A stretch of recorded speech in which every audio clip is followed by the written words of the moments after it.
The first time someone ever called me a witch, I was years away from even remotely being anything related to a witch, but I was still working in Salem, Massachusetts. It was 2008. I was walking by Gula Gula Cafe and the Bewitched statue, and a trolley, like a tourist trolley, went by.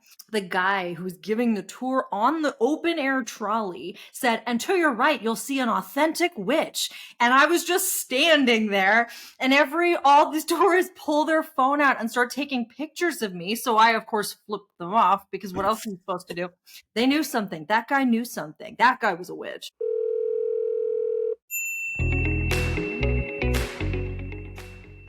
Hello, and welcome back to Call Your Coven. I am B, my pronouns are she, her, and I am your resident numerologist. I'm Jeanna, my pronouns are also she, her, and I am your resident tarot reader.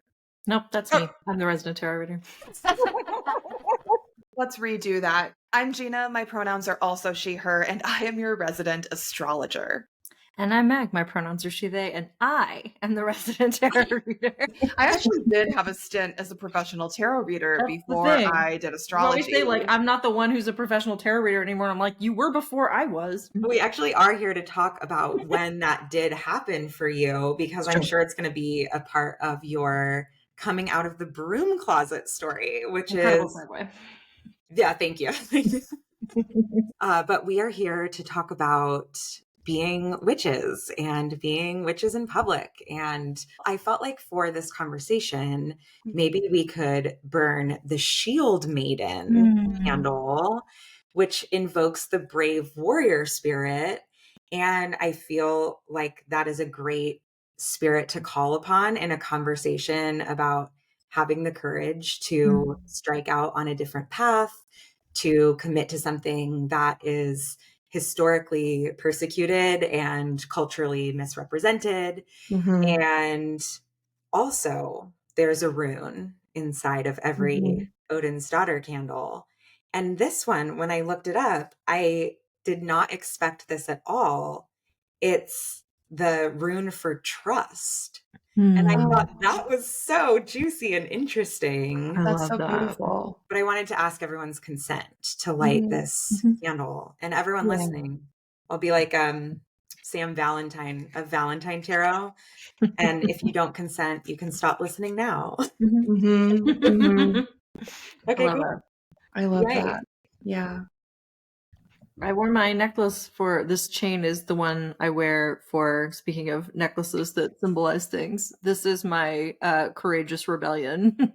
Like, that's why I wear this one. Yes. So that feels very appropriate. It's real daddy. Yeah, it's very hot. Yeah. Yeah. Oh my gosh, our flame is intense. Okay. She burns. 3 gay witches and the flame is big. Truly. Okay. Jeanna, do you want to start? Who wants to start? Yeah, I'm happy to start. And I will say again, I started this episode by introducing myself in the wrong modality. So we're just going to rock with this. I don't have a script. I don't have a plan.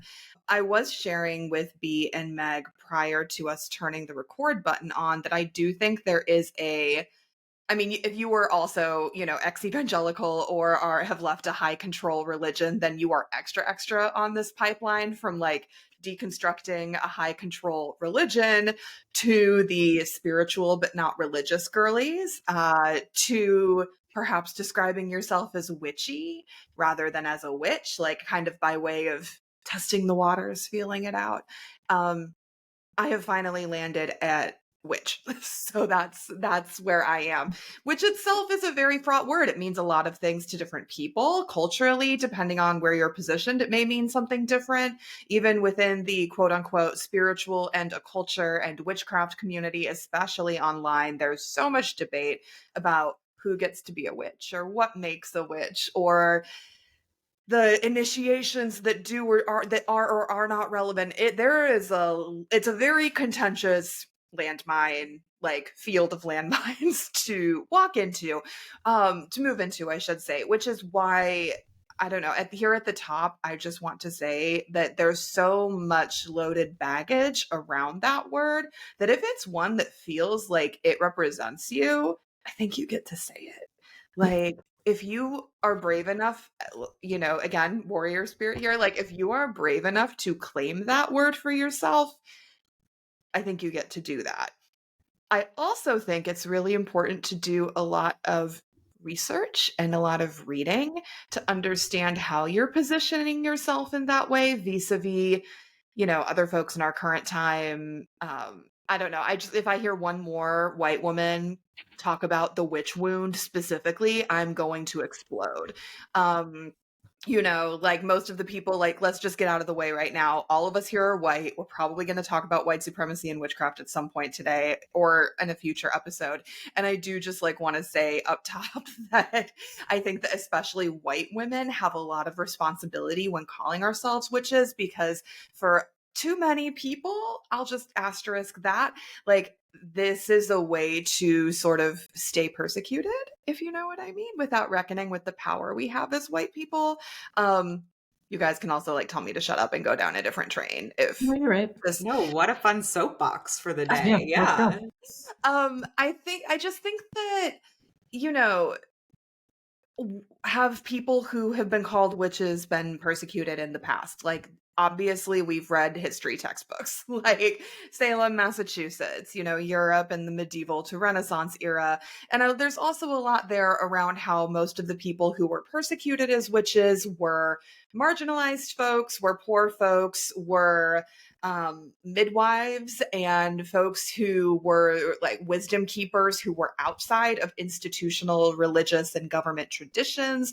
So it's just a very asterisk heavy word, I think. And especially when you're white women, white people talking about it, there's an added layer to that, right? Because like the word witch gets used, has been historically used against marginalized populations, people of color, immigrants, folks of different religions. Like there's just a lot there to caveat here up at the top before we kind of get into our individual journeys. And also just to call in any folks listening, if you want to talk about the witch wound, maybe let's just talk about patriarchy instead.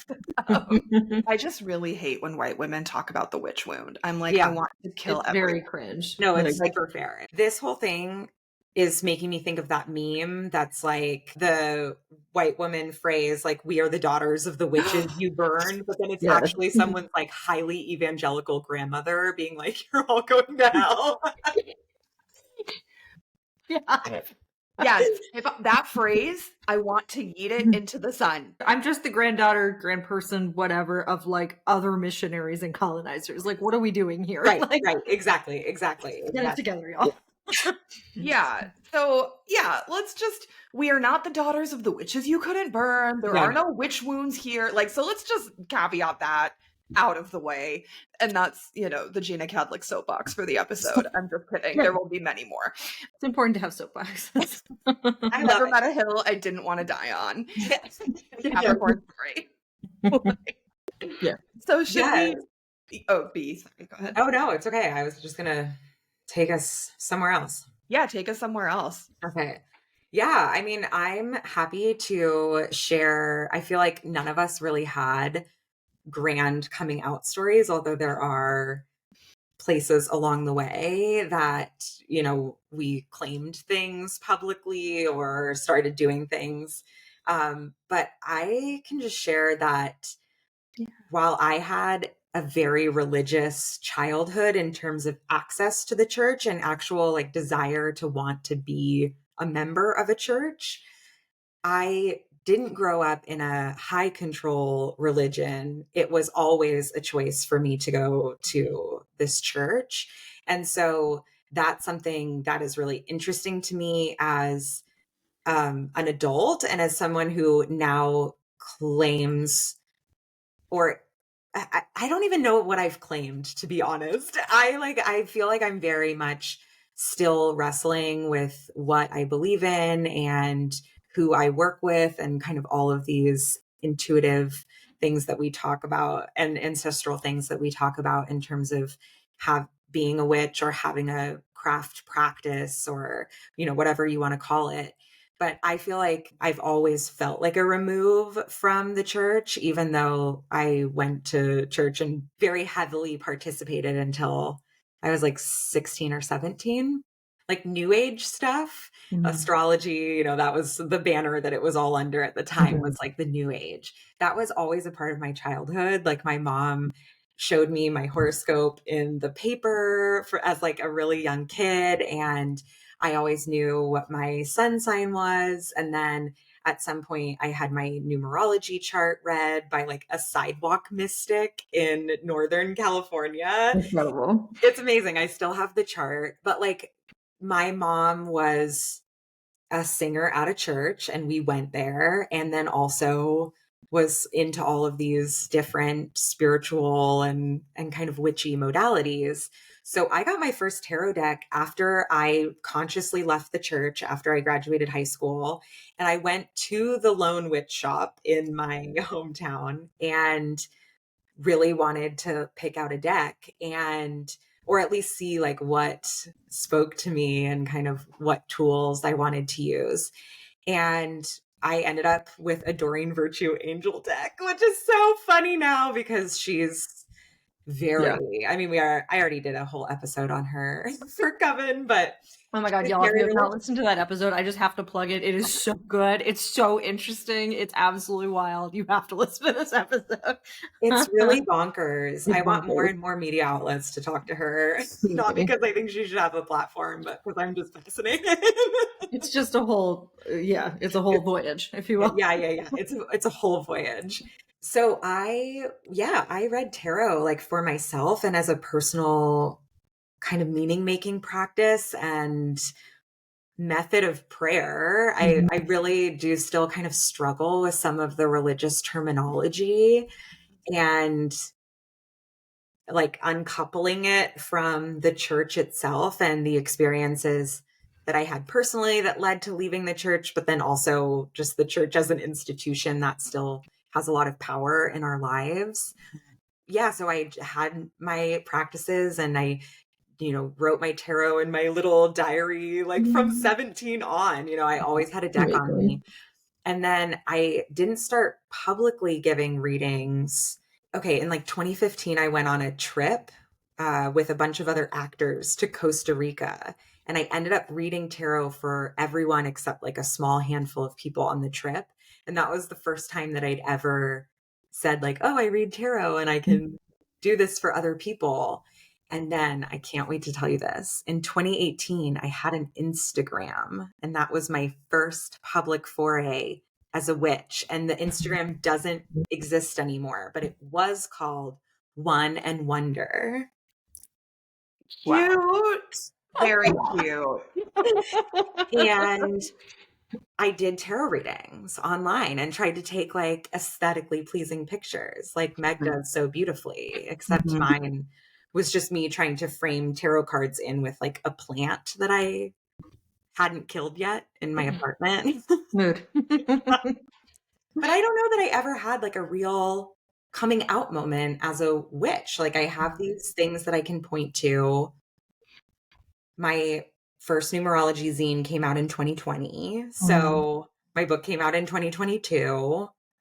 So there are definitely ways in which now everyone knows like, hey, I am a witch and this is what I call myself, obviously. And ancestrally, totally like northern Nordic cunning folk from like Norway and other parts of Scandinavia is like, so yes, the rune, I'm trying to like reconnect to what would be my ancestral practice. And that's been a personal shift that I've been making for a few years now, I guess, but like really low key, just with myself and trying to find other stories to connect to, I guess.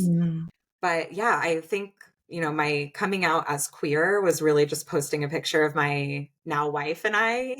And like, I didn't really ask anyone's opinion or accept anyone's feedback. And that's how I feel about coming out as a witch too. I'm like, I'm not interested, but thank you. I think your story B also raises the interesting question of, do people, not just the three of us, but like for the listeners too, like to think about, do you count tarot, astrology, and numerology as witchcraft? Because not everyone does. I That's true. certainly did not when I was starting. To me, I'm like, these are tools. These are, I'm much newer to numerology than tarot and astrology. But like back in the day, even when I was doing tarot readings professionally, like some people paid me for If them. people pay you for the thing, then it's professional. Fair enough. Sorry, that's the rule. If people pay you for the thing, you're professional. I don't But make the when that rules. was I just happening in recite like them. 2015, 2016, Right. I would never have I did not call myself a witch. I did not think of tarot as witchcraft. And so I think that's a really interesting question, even though it looks that way from the outside. And it's like, if you see a woman reading tarot in a movie, that's a witch. Like, Yeah, yeah. it's a very obvious signifier from the outside, but internally it did not. To me, my witchcraft journey is very much related to tarot and astrology, but it's not the same. And so I think that's an interesting like thing to thread through. No, that's a good point, because I actually think now that you've said that,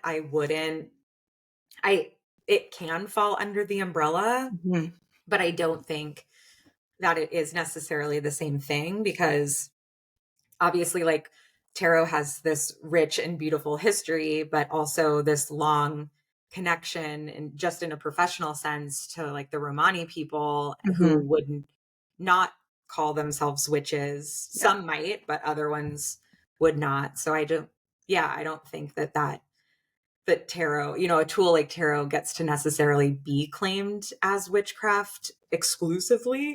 Because I think that would rule out a lot of experiences. It's that question of like, part of why I've stopped saying pagan is because it's like, pagan to who? Like pagan to Christians? Like usually, I mean, for all that we are claiming the word witch, I feel almost like it is the reclamation of the word queer, which was historically a slur. And in that way that like growing up, even in hindsight, people who I knew in school who were like a little bit witchy and maybe even were witches, they didn't call themselves that, but I just knew looking from the outside that what I do is Christian religion and what they do is witchcraft. And the Bible tells me that that's bad. So like, I don't know. I think to an extent, it's also very much in the eye of the beholder.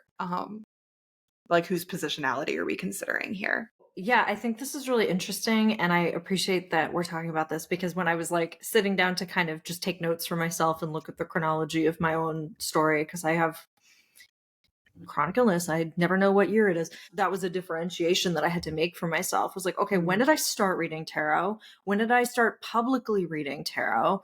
When did people start calling me a witch? When did I start calling myself a witch?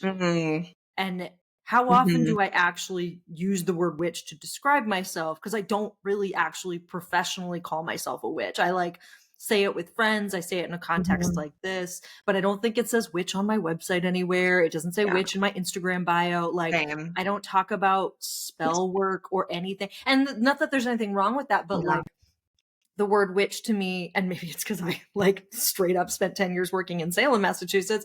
But like, the word witch to me is something that I love as a word, but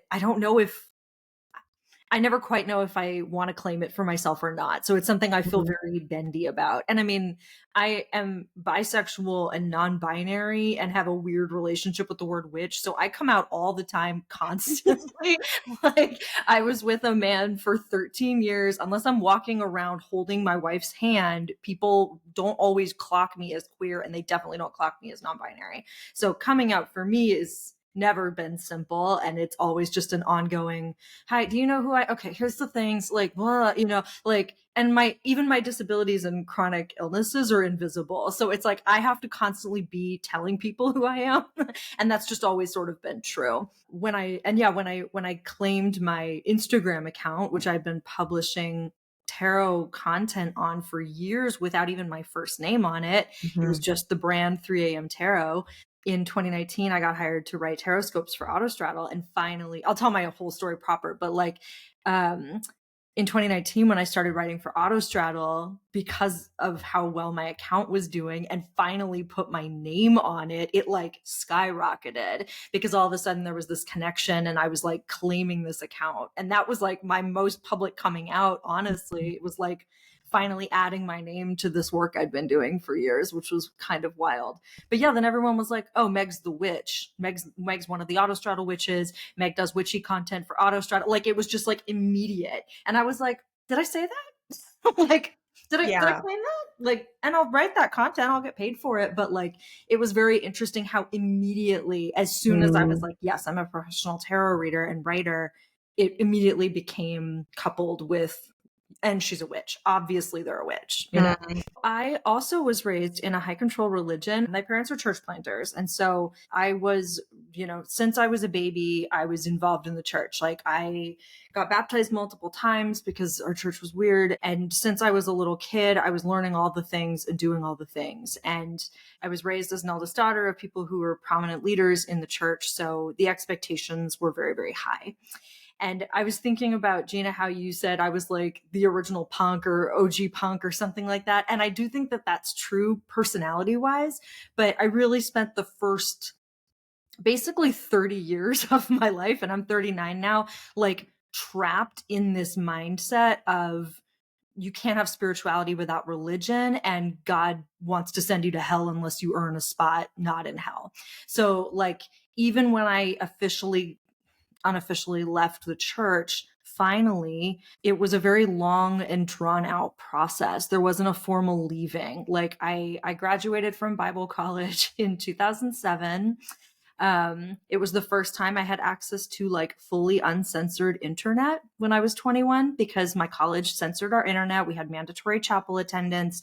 I had to sign a life and conduct statement that said that I wouldn't like consort with the enemy basically, or like go drinking or like do anything. And I super broke a lot of those rules.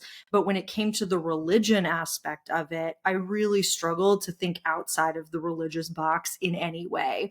And it took me, I graduated in 2007. I finally bought my first tarot deck in 2016. But like all the years between that was me bouncing back and forth to church, me praying to Jesus, like me really struggling to reconcile my desire to operate outside of the church with my fear of operating outside the church. And so, yeah, it was like 2012 to 2015 that I was in the worst mental health crisis of my life and just very lonely in every way, but especially spiritually because I was trying to stop praying. And I don't talk about this very much, but I was trying to stop praying to Jesus. It was a thing that I had done every day forever. I always prayed. I always had this stream of consciousness prayer going.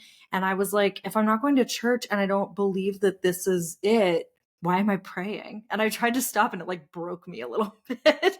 And so I think for me, part of shifting to tarot was trying to find a way to connect to something that wasn't the church.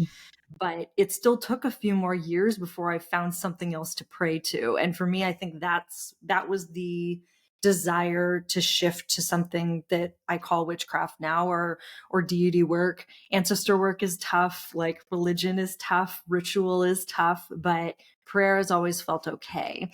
I just had to shift who I was praying to. And that took a really long, like it really took almost a decade for me to be able to shift that from Jesus and all the rules and expectations that come with that to Mercury or Spica or whoever I'm praying to now. So I feel like that was a very convoluted way to tell my story. Thank you for sense? sharing all of that. That was so generous. Yeah, no, that made so much sense. And I also appreciate, not to interrupt if you're going to keep going, No, Meg, I don't but know like where how I'm you going. talked We're about all gonna find out together. how prayer functions as this like push away, but also then a call back in. I have a very similar experience around that. So yeah. Did you want to say anything else before I dive in? I mean, I think I will just say that like for me, tarot initially was a desire to, I couldn't make myself go to church. Like I came out as queer and I was still married and we kept moving to different places. So I kept I kept losing my jobs and like disrupting my community and like moving away from friends. And so I was so disconnected. And then I was also trying to separate myself mentally, like from the church and the faith of my upbringing and my natal family. And so it was just like such an isolating, brutal period in my life. And so I think reaching for tarot initially, I was like, what if I pray through tarot? Like, that's really one of the main reasons I got it, is because I was like, maybe this is a way I can have my faith without the religion. It didn't work, and it just ended up being kind of the final nail in the coffin. Nail on the cross, as it were. Sorry. No, but you're not wrong. Like, it really felt like maybe this is it. No, this is actually, I want this to actually be something completely different. But it was something that was mine. Why did I start saying that? That's gone. Who knows? Well, no, I think what you just said, which is that it was something that was yours, is really important, and probably something that a lot of people also feel about their practices and their craft, like whether or not they have a similar story to yours or a similar upbringing to yours. Yeah. Because I do think that that's something that falls under this umbrella of like the broom closet, is like actually committing to for yourself, but then also stating, whether that's to everyone or no one, you know, that this is something that belongs to you now. I think that's incredibly liberating, especially from, it's like very Hierophant to say like, I'm going to have an empiric experience of this and I don't need there to be a go-between. And a lot of this is about claiming a practice and a belief system and a connection that does belong to us and doesn't need to go through any kind of middleman authority figure who claims to be the go-between, you know?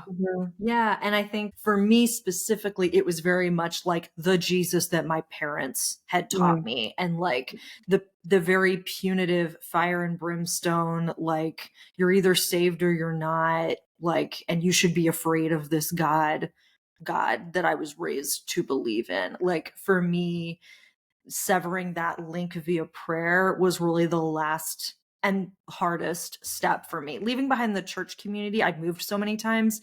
At that point, it was like, whatever. But like actually severing the relationship was really far more painful than anything else that I had to do. But I had to do it. Like, I really had to do it. Yeah, I've often said, and I may have even written in my book, that leaving Jesus was so much harder than leaving my ex-husband. Like, leaving the church and embarking on my own spiritual journey was just profoundly tied up in my divorce and in coming out as queer, because coming out as queer to myself first, basically, like realizing I was in love with my best friend, who did not love me back, and it was a whole situation, and I was married at the time. It was just very messy. It's like chapter 6 in my memoir, if you want to read it. Also very good. You should also read Jeanna's memoir. I'm just going to put a reading list in the show notes. And then chapter 7 is like the tarot and spirituality chapter. But yeah, that was all very wrapped up in the same set of like horrible 18 months where, like, if I haven't left, I would not be here anymore. You know what I mean? Like, it was it's been very difficult to untangle it over time. And in a lot of ways, like, writing my memoir did force me to do some untangling and to see the ways in which my religious upbringing, because I was also very, very devout, like really to see the ways that upbringing both was traditional, but in a lot of ways had some like weird adjacent magical thinking, animistic. I grew up evangelical, but across a variety of different churches. My family moved a lot, and my mother also had a tendency to like get really my mom's a Pisces. She had a tendency to get really excited and swept up in like a new movement. I think it's also really relevant that my mom was a convert to evangelical. My mom grew up Episcopalian. She got the best. My grandma was a lifelong Episcopalian. My mother got the best one. They're the most liberal, the most progressive, cool with women priests, cool with queer and trans folks. Like, it's the best one. And she left it in college in like a radically wild midnight baptism. She has a hell of a How they story. get you. She has a hell of a conversion story. But my mom, you know, proceeded to become really evangelical. And this is also, my mom's the real driving force in my life around religion, because my dad was a lapsed Catholic who stayed home on Sunday to watch NASCAR and cook us fried chicken when we were getting home from church. Like, my mom was the religious head of house until I was like 16 when my dad converted. And when he converted, and like jumped in a pool and got baptized at a church outing that he was with us for some reason, I was very confused, because I was like, but I've been a Christian longer than my dad. But my dad is a baby Christian. Why is he suddenly the spiritual head of house? My mom has been a believer for like more than 20 years.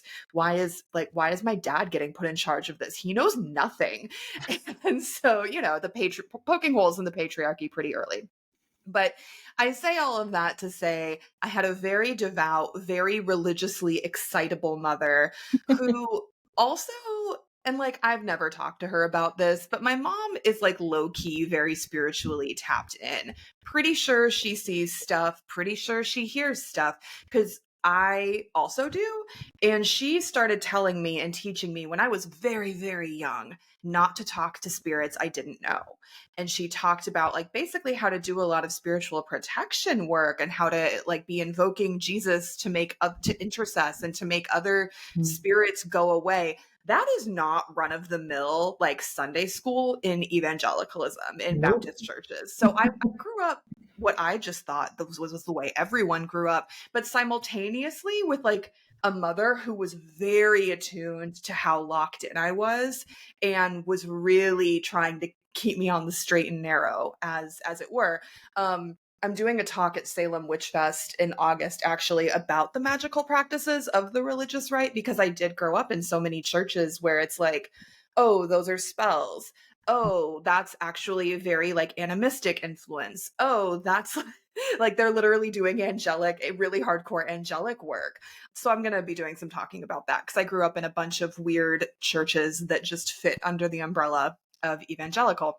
This is to say, though, that like I had a very devout faith, but like when I talked to Jesus, like he talked back. Like I don't know.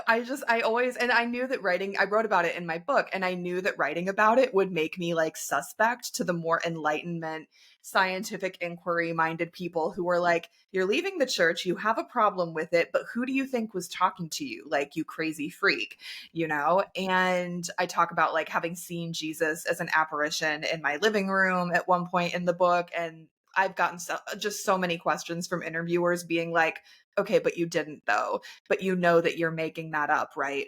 And that's something I think that I really struggled with in leaving the church when I was getting divorced, coming out, all of that, because on the one hand, I knew that Christianity like was going to kill me. There was no surviving it.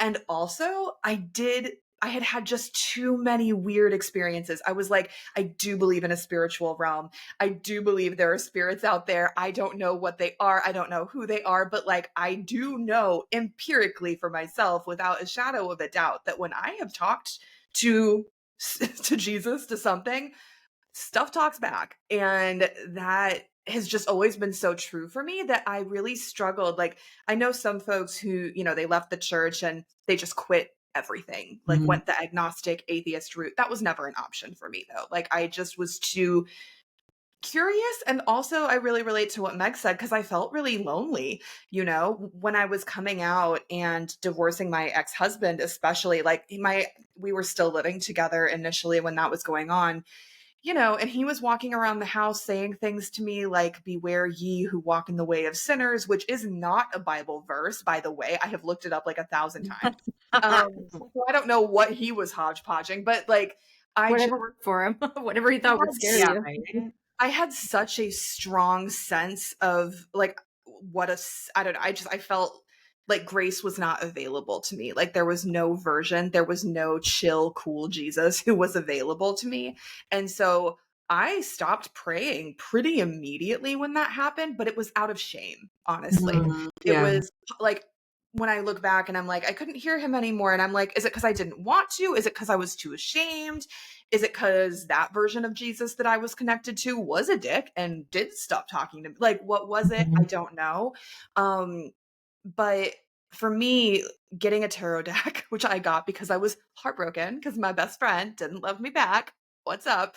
And I went to get my tarot read, like not about any of those real like crisis of faith issues I was having, but because I was fucking heartbroken. And this tarot reader was so gentle and so kind and so the best random person I could have got in person downtown Boston at the time. And after that, yeah, I got my first tarot deck. But for me, it was really just kind of less a I'm trying to pray again and more of a I need to learn how to trust myself. Like all of my journal entries my whole life have been mediated through prayer and through Jesus. And I need to learn how to like figure shit out and self-soothe and talk to myself and trust that without the intercessory of God or Jesus or whoever that is. I've been talking for a long time, so I'm gonna No, I just want to affirm like the experience of who were you talking to, or like that didn't really happen to you. I think that it's actually the great tragedy of religion is that it is actually tapping into something that is everything, like they're tapping into everything, 100%. but the man-made rules around everything are serving some and not others, in a myriad of ways. I don't believe in the binary of intellectual, spiritual either, because I think the most like history shows that the most scientific people were also the most devout believers. And that some of the drivers in terms of what we consider like Western schools of thought were saying we have to make space for both the practical and the mystical, and so that mystical side of, religion or Christianity is just the way that you practice. And it's my belief, and again, not to, well, I'm always shitting on the church, but not to turn this into like a full church conversation, but I just think that, they're getting in their own way now. Like Christianity is getting in the way of the connection that they're also encouraging you to have. And why would we, obviously in your story and in all of we're just working with the information we have at the time and like trying to do our best. Like, of course you would be like, I can't do this. And that would feel very shameful and all of the other things. But it's like, no, I think we have some of our witchiest experience as children when we don't know what we're interacting with, but we know we want to interact with it. And it so makes sense that we all, in our own ways, would pick tools that would allow us to further our connection to something, because that's really what it is like the connection exists, period. The church is one way to access it. I do think, we're all connecting to something and we all want to connect to something, and no points, just vibes. But tons of points. It was really, I didn't start praying. There were a few years there with my having like left, divorced, come out as queer, and then, starting to read tarot for myself. Like it was several years before I started praying again. Like I was reading tarot, I was learning astrology, I was giving readings to other people, but I would never have called myself witchy or a witch, because to me that just felt like it was more connected to spirit. And this has always been true, I think, like that my instincts then, and certainly like how I define my witchcraft now, like it felt much more connected to spirit relationship. I was like, this is a tool I can use regardless of what I believe. You can be Christian or Jewish or Muslim or what have you and practice astrology or read tarot, but like my connection to something else, like that is, that's different. And I remember because specifically I was like very, very intentional. And this was like maybe 2017, 2018.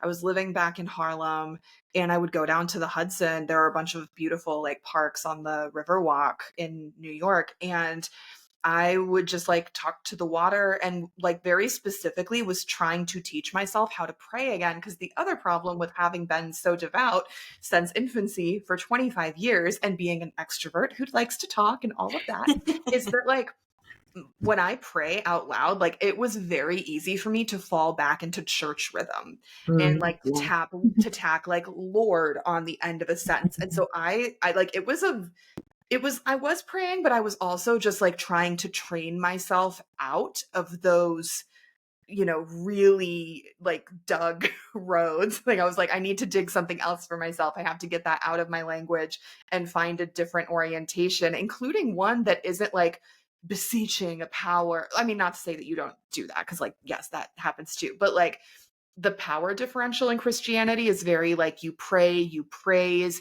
you don't ask for things. In witchcraft, you ask for things all the time. Like with spirits of the land or your ancestors, you're asking for shit. You're making offerings and you're asking for stuff. And it's like much more not to say it's more transactional, but it also like it is. And I think that is a really strong way to build those relationships if you're not yet like hearing spirit or are super sensitive to it. Whereas in Christianity, it's like it's not oriented around that. So yeah. Yeah. Oh God, that just like made me think about, yeah, most of my prayer is internal, like it always has been. But yeah, the difference for me between praying internally, which is just this very informal, okay, like going about my day, babbling to Mercury, everything's fine, versus like the praying out loud where you sink into like homily speech and you're waiting for the people around you to say amen, and you're like trying to make somebody in the room cry. I was always really good at making people cry with my prayers, which I took as a point of pride, which is fucked up. But like, I never tried to make people cry all the time. That's really fun. Such a Scorpio. It's really, really satisfying. But yeah, just like I don't know, the consciousness of the performance of it and the like bringing people into it versus the one-on-one relationship is just like, yeah, it's just so interesting how for me prayer feels completely different if I'm praying internally versus praying externally, if like someone else can hear me. But yeah, also thinking about tarot as, I really do think of it as like a conversational tool in a lot of ways in my own practice. I'm very, I try to say often that you can use tarot for anything you want, for any religion, for any spiritual practice, for creativity, for spirituality, for not for spirituality. Like, and I really fundamentally believe that. I don't think tarot has to inherently be anything other than a tool and a language. But yeah, for me, it really was something that allowed space for relationship with something other than Jesus, because I already knew how to do that and I didn't want to keep doing it. And tarot felt like a really good intermediary for me to be able to work with something bigger than myself that I wasn't familiar with. And also as someone who doesn't hear things, to feel like I was getting feedback, like having an actual conversation in a way that I could translate and understand. Because that was something that I never had with Jesus or anyone else. It's just like not how my gifts work. I don't hear things or see things. So tarot felt like a very concrete tool that I could use to be like, but what do you think though? Please answer me in some capacity. Yeah. And that actually was incredibly satisfying for me to have that for the first time. I want to ask you both, like, and because we're kind of talking about like how we came out to ourselves almost, like how we oriented ourselves toward things. Like, how did other people in your lives react? Like, not that any of us were saying, I'm a witch now, but like, I'm a witch. Come to my witch church. I have to evangelize you. But like, did you tell people you were reading tarot? Did you tell people you were doing? Obviously, like starting the business is sort of that unofficial, but like how did partners, family, close friends react to that? Well, I was thinking, Jeanna, while you were talking, that I feel like at this point in my life, my like spirituality or my craft is just like I wake up in the morning and I am a spiritual being who lives in the world and has a relationship with spirituality. Like I feel that way about my creativity as well. It's like, this is just who I am. Like it's very intrinsic to who I am as a person and as a soul. Like this seeking energy is just very much a part of me and I can't stop it even if I wanted to, I think when it comes to other people, my mom was interested in some of it. And so it's interesting, like our journeys have overlapped and she's been very quiet about it. And I've been very vocal about it in a way that truly is like, I just can't help it. It's who I am. And so I don't think it was a surprise to people. I don't know that I've ever had a partner. Well, I had boyfriends like in my early 20s, but I don't think it was ever, like I wasn't interested in going to a church. It was just like I have this tarot deck and I journal sometimes, so I don't think it was necessarily like a huge thing for them to accept. But I will say that when I got married to Stacy, and it was already, a very big part of who I was. And so like I would take tarot decks to my in-laws house and like go upstairs, like every morning I'd like pull cards in their guest bedroom before going down. So I wasn't like very open about it. But then when the book came around, I have a clear career or like ecosystem building as my name, Rebecca Skolnick, but I legally have taken my wife's name.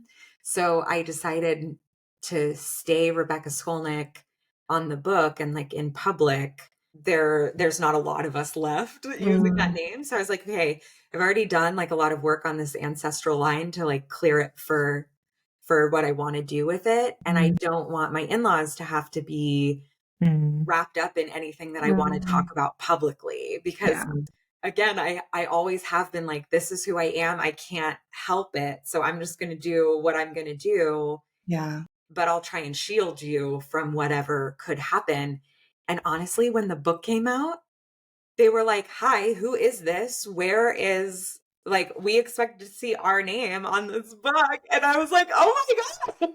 It was cute. Yeah, I've actually like. That's really cute. I don't know if it's because I do feel very protected and I feel like my protective spirits are strong and my relationship with them at this point, I guess, is very strong because I don't feel like I've really been subject to a lot of people's opinions.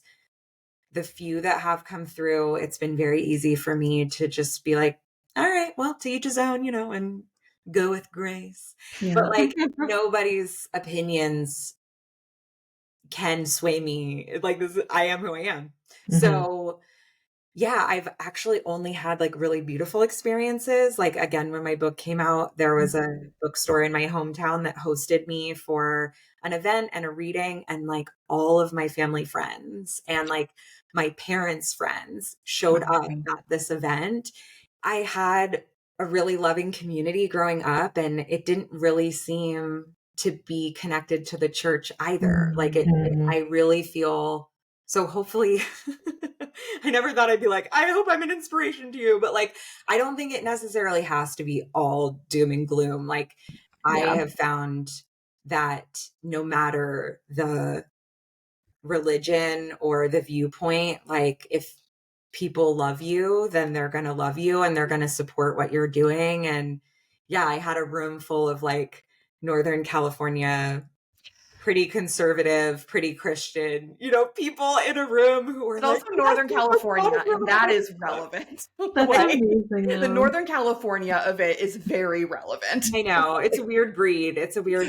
But like they were nothing but like loving and supportive and excited for my little witch book to be out in the world. That's so amazing. I think that's so much. Beautiful. Yeah. I have had a very similar and different experience because like you, B, I am very just open pretty much. Like, is it even coming out? Like, it's like, I just talk about what I do. I don't know. A friend very recently told me, they were like, you don't make a big stink about your values. You don't go on a soapbox about your integrity, unless I'm talking about the witch wound. But you just like live in your lane, and that's very inspiring. And it was such a kind and generous and sweet reflection. And also that's like kind of how I feel. I just do my shit. And if you fuck with it, you fuck with it. And if you don't, you don't. Yeah. Cause like when I was at getting into all of this and like working in offices, I would bring my decks on company retreats, and I was reading tarot for tons of cishet white men in tech. Okay. Like they're like one step away from finance, bro. Like all of them were just like in a line waiting to get their tarot read for me. It was so funny. And I was doing like little astrology hour lessons at the office on my whiteboard desk, like doing everyone's charts who I worked with. So like, I feel like I've been just very open about stuff for a long time, which makes it an issue for my parents, who I am estranged from at this point. But my mom, especially, really struggled with me leaving the church. Like, she really, really struggled with it. And also kind of had that perverse, wanted to be supportive, but also simultaneously telling me I've lost my salvation and that I'm going to hell. So like she actually gave me one or two astrology books, like in the interest of trying to be supportive. This was way, way many years ago. But I think I come back to, and admittedly, it was a very extreme set of days. Cause like, this is the only, what I'm thinking of is the one and only time my mom ever visited me in New York. It was like 2 days after her own mother had died. And so we did this weird, like she was scheduled to come out with me for a long weekend. And then a few days later, I pretty much turned around and flew back to Iowa to like go to my grandma's funeral. And so she was very emotional and like crying on the train and having classic New York experiences because, her mom had just passed. Yeah. But this also no one cares if you cry on the subway. Right, exactly. So I was like, no one cares. We've all done it. You're good. Don't like go off. Like, don't worry. Be a Pisces. But we had one particularly epic walk in Central Park, and this was in 2017. So like I was very publicly about tarot and astrology, but I wasn't really praying again yet. And I would not have called myself a witch, and I didn't, because my mom like cornered me when we were walking in Central Park and she asked me point blank if I was a witch. And I said I wasn't sure, because I knew that to her it looked like I was, but it's not a word that I would have used for myself. Again, back to that question of like, how do we define ourselves? And she really was spiraling. This whole walk through Central Park was like just one banger after another. Shortly after that, she asked me to promise to never take the mark of the beast, which is then when she told me she thought I'd lost my salvation, so I wasn't going to be part of the rapture when it happened, which meant that I was going to be a tribulation saint. It was a whole journey. But that conversation, like Eschatology is wild. Also on the rapture, like Jesus, come for them. They're ready. Like please take them. They're so excited to go. Just please take them and leave us the fuck alone. Take them. They don't want to be here. Oh my God. I will say, like, this is a very unrelated, but this is a very chaotic conversation, so it's fine. When my mom tried to get me to promise to not take the mark of the beast, and I was like, I don't believe that's going to happen anymore. So I'm not going to promise just to make you feel better in your fantasy world. And I found out later, my sister was like, oh yeah, mom asked me too. She told me I lost my salvation too. And I was like, you should have told me, bitch. How dare you not have warned me that a Book of Revelation conversation was coming? But also I was like, well, what did you say, Joe? And my sister, who is an Aries, told my mom that she could not promise to not take the mark of the beast if it's all she could use to buy makeup at Sephora. So like, your sister is incredible. My sister is the best. We all have values. We all have our values. So you're going to need concealer in the end times. I'm sorry, but yeah. So that was like before I was more comfortably venturing into like curiosity around deity and spirit relationship and ancestral stuff. But it really did leave an impression. And so, yeah, like mostly people in my life are cool. Meg is the first wife I've ever had who also did all of this. All of my ex-girlfriends, were not. Just most of them also grew up atheist, actually. And for a long time, I was like, oh, I'm the one with all the religious trauma. I cannot be in a relationship with another woman who has so much religious trauma. And then I met Meg. What's up? Did you say religious trauma? She said she couldn't be with a woman. I know. And I'm not. So like, Trixie. I found a but loophole. I always do. yeah. Yeah. I was going to say that's also been its own kind of cool because like both of us are estranged from our parents. We both are also professionally in this field. And for all that our witchcraft looks very different to each of us, we still like have so much space around each other and so much respect and love. And we still do cast spells together sometimes. And that's just like really special and not something I really ever. My bare minimum for a partner was like, I want them to just respect it. They don't have to agree with me. They don't have to be into it. They just need to let me do my thing and not give me shit. Truly the bare minimum. And like here, you know, I have someone who actually does a lot of it with me, and that's really cool. Yeah. Yeah. No, is it's really nice. cool.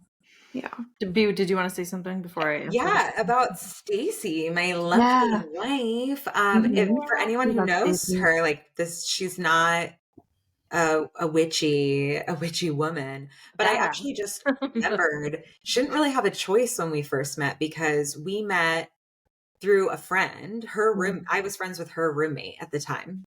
And the roommate had wanted me to meet all of these women. And so there was a group of 4 of us, and we started calling each other the Coven. Like my first coven, but it was like a queer coven because we all were like kind of coming out as queer at the same time, and we're having like baby queer experiences in like safe community. It was super cute.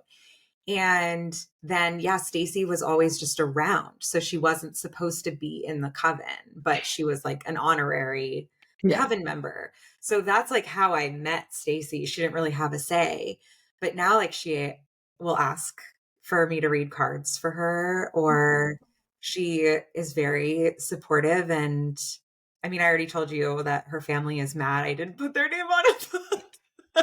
I think maybe there's a rebrand in my future. I feel like I owe my in-laws a book. That's so funny. But I'll put it on something like really gay and spicy, and they'll be like, "This isn't what we meant. We were." I was gonna say, put it on the queer rom-com of your dreams. Yeah. It's dawning on me, and I know, Meg, you haven't answered this original inquiry yet, but I'm thinking about how like most of my coworkers, and then like I worked for astrology apps, like I worked at Sanctuary for a year plus, I worked at Chee for a year.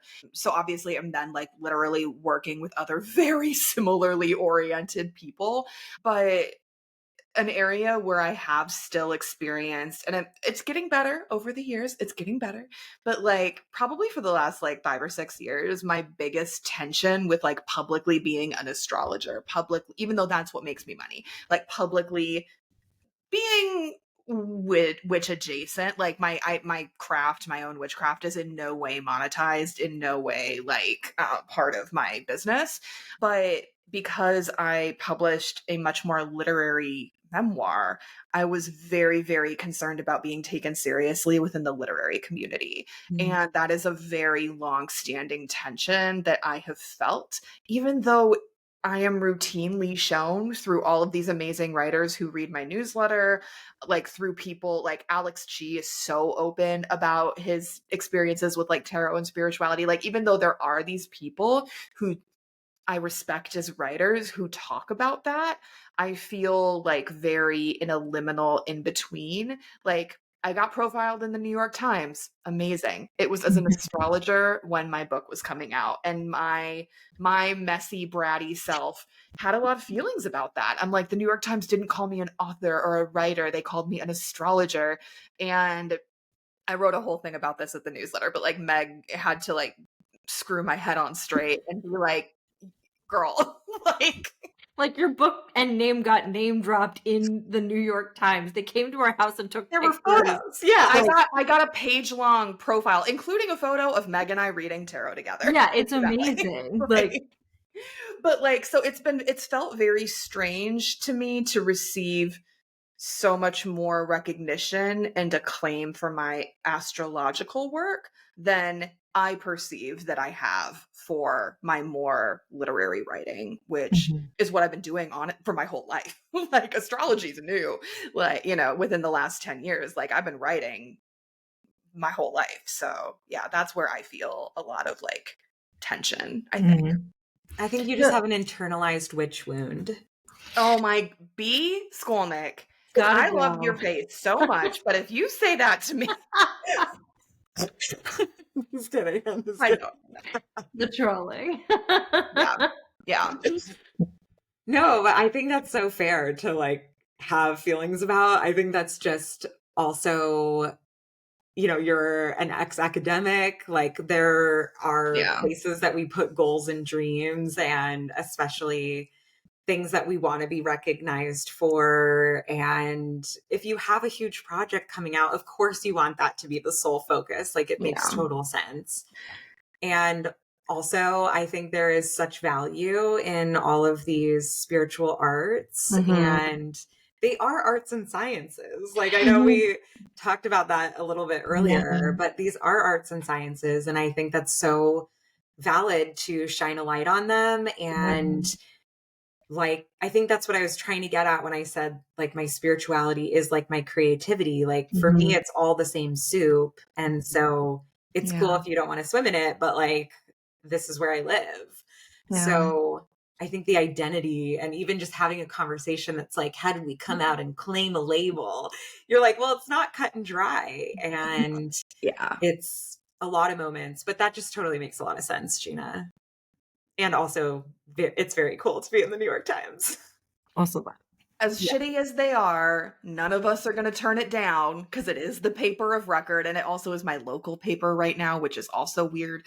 I was also going to say, I like when you were saying it's arts and sciences. One of my teachers, Brianna Saucy, whose work I so recommend, I think her book Making Magic is so, like, I return to it as someone at this point who's been practicing for a while, but I wish I'd had it as a baby witch. Like, I wish I had had that book. But she calls them the sacred arts, and she like teaches in a very tradition agnostic way, as like, this is cleansing and purification stuff, this is divination stuff, this is legacy and lineage work. Like, it's very applied to your own particular path or practice in a way that I think is still really respectful. So anyway, but the sacred arts, I've always thought that was a really beautiful way of describing I love that. I this need to weird remember that, collection. because every time I remember that or read it or you say it or something, I'm like, yeah, I need to like incept that into my brain so that I start using it more, because I think it's so beautiful and so much easier than like trying to list out a bunch of modalities and decide what's included and what isn't. Because I think creativity lives in there. I think there's so many other things that live in there. A of all, I think it's important to state that when we got photographed for the New York Times, because of course they did take a picture or two of me, I was wearing my Protect Trans Kids t-shirt, and they did publish a picture of me wearing that shirt in the New York Times. So, you know, we do what we can. But second of all, I think I have pretty stark lines in terms of support in my particular story. When my parents never got over me leaving the church, and I'm fully estranged from my entire natal family. I think I sort of like half-heartedly mentioned, actually I think my ex-husband just offhandedly mentioned at lunch one time that I was like reading tarot, and then immediately he like looked at me like, is that a secret? And I was like, I don't give a shit. Like, and my parents didn't ask any follow-up questions and have never asked follow-up questions. I told them about the book deal. They didn't ask any follow-up questions. I don't think they even asked for the name. So like, we don't talk now. So I don't know if they ever read it. I don't know what they know. They've never asked me any questions about it besides knowing it.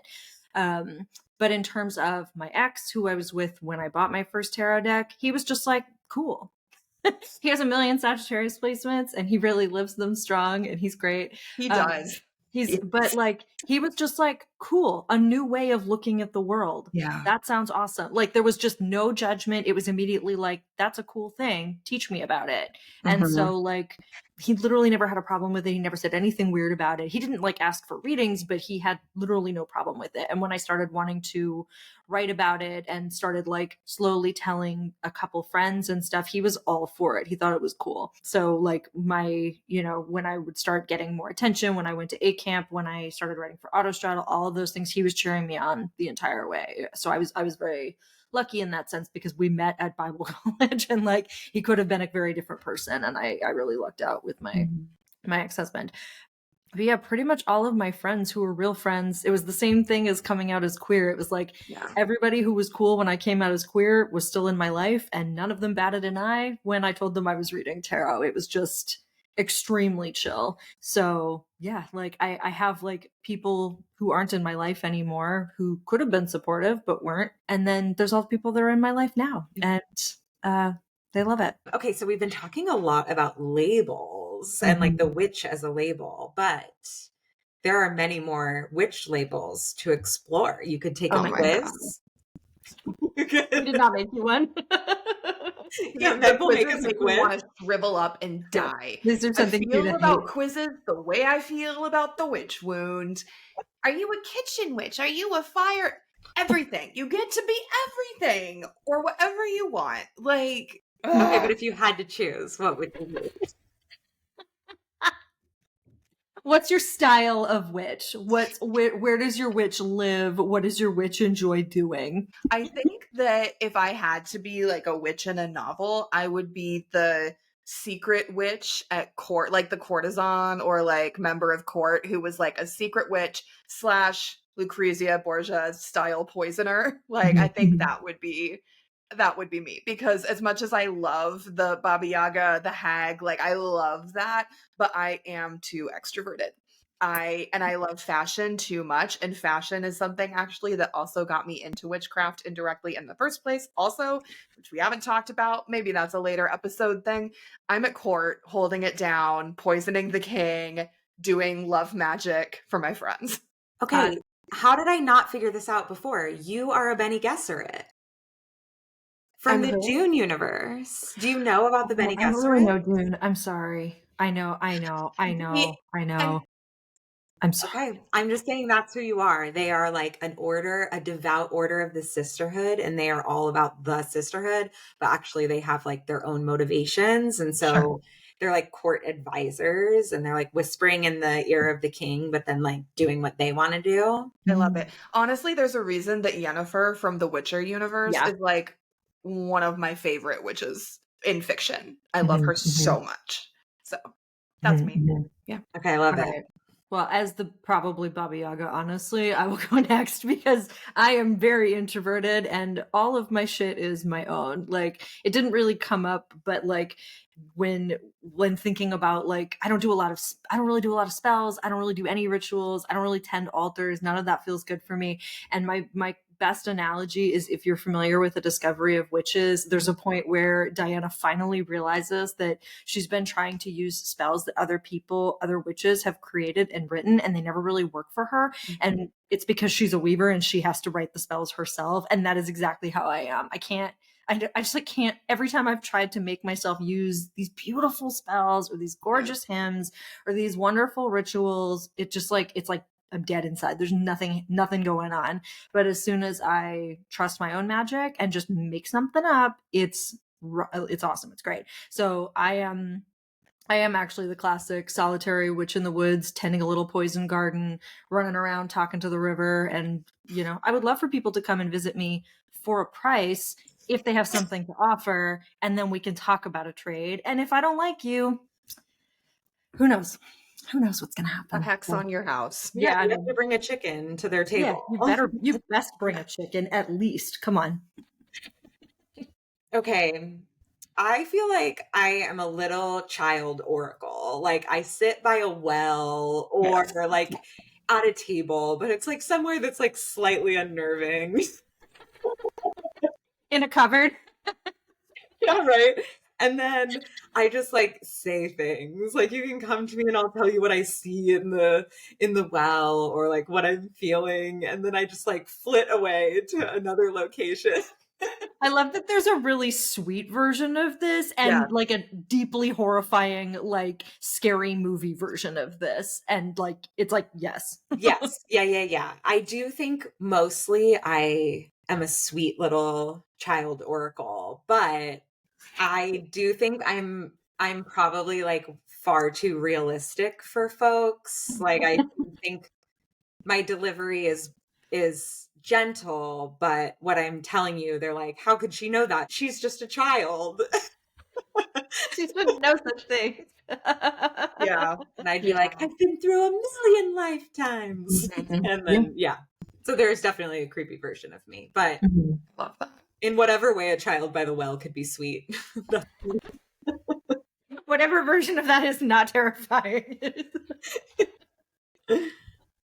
I appreciate that we have that whimsy. I do think that it's something I do want to bring up before, before we wrap, is that I do really think that, like, ultimately witchcraft has, as I move further into it, it has moved me further into an animistic worldview, into a spirit forward worldview, in away from, like, for all of the ways that, like, capitalism is bad and patriarchy is bad and white supremacy is bad. It's like, when you treat the land and, your house and the crossroads, when you treat all of these things as inspirited beings, when you treat the planets as inspirited beings, that is going to transform your practice and, like, transform your worldview and ultimately your life.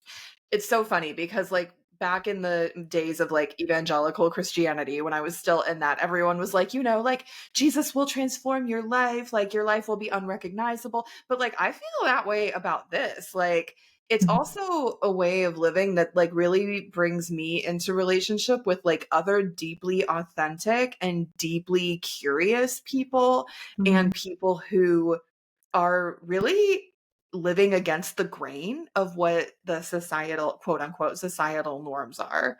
Yeah. Yeah. Yeah. I love that.